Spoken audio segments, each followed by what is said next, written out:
بسم اللہ الرحمن الرحیم۔ علامہ اقبال اوپن یونیورسٹی ایم اے اردو کے کوڈ نمبر 5619 کا ایک موضوع ہے زمانہ جہالت میں نثر۔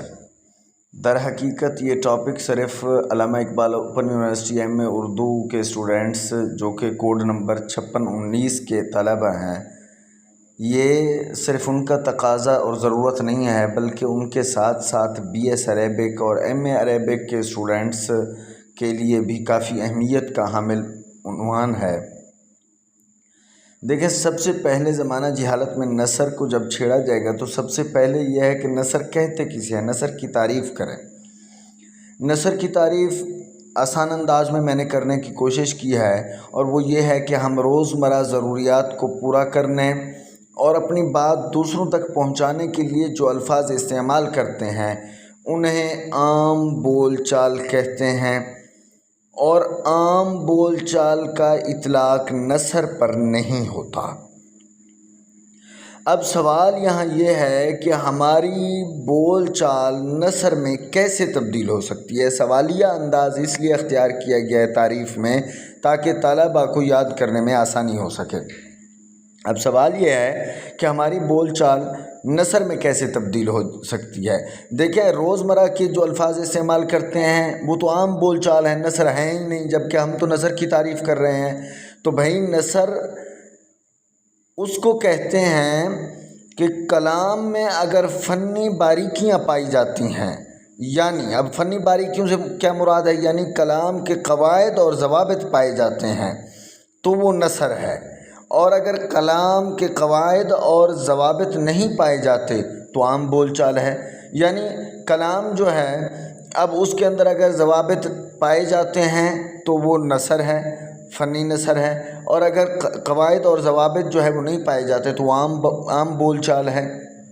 اب دیکھیں، عام کلام کی فنی نثر میں تبدیلی کی کچھ شرائط ہیں۔ ان میں سے پہلے نمبر پر یہ ہے کہ عام کلام ہے، اور عام کلام کے اندر اگر یہ خصوصیت ہے کہ کلام اثر انداز ہے اور دلکش انداز بھی ہے، اس میں دوسری شرط یہ ہے۔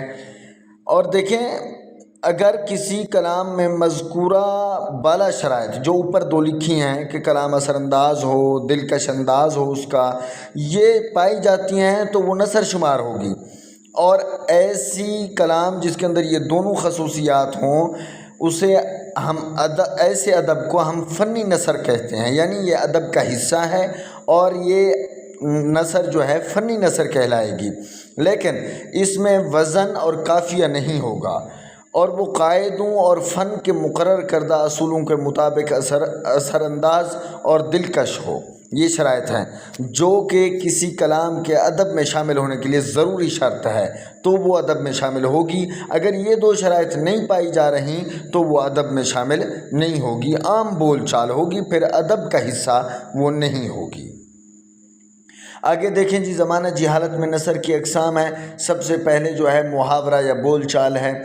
اسے یہ ہے کہ زمانہ جہالت میں روزمرہ ضروریات کو پورا کرنے اور اپنی بات کو دوسروں تک پہنچانے کے لیے جو الفاظ استعمال کیے جاتے ہیں انہیں بول چال یا محاورہ کہتے ہیں۔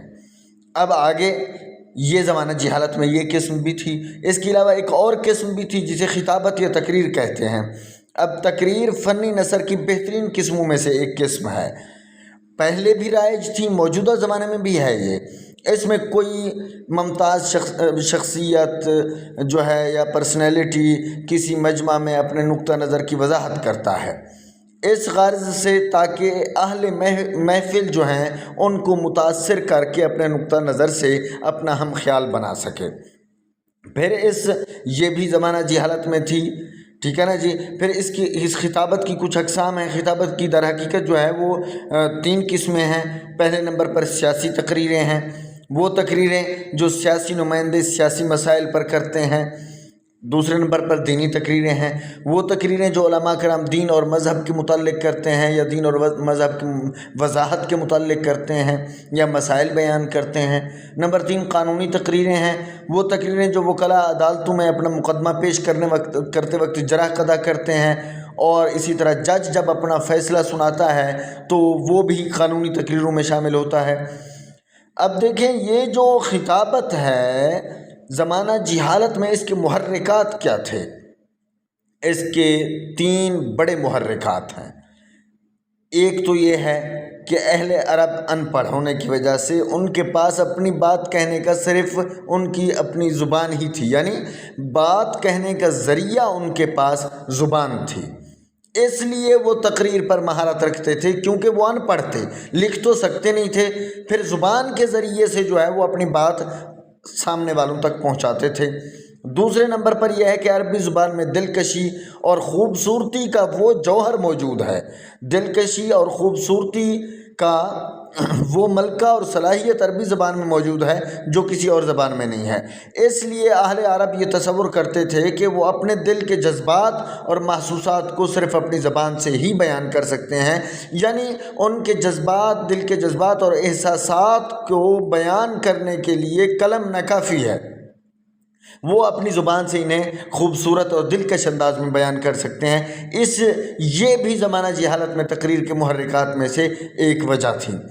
تیسرے نمبر پر دیکھیں جو بڑی وجہ ہے وہ یہ ہے کہ اہل عرب اپنے قبائلی معاملات کو شعلہ بیانی سے پیش کرتے تھے، جھگڑے ہیں، لڑائیاں ہیں، قتل و قتال، دیت، اور اسی طرح فخر کرنا ہے ایک دوسرے پر، اپنے قبائل کی تعریف کرنا ہے، یہ بڑے شعلہ بیانی اور اچھے انداز کے ساتھ بیان کرتے تھے۔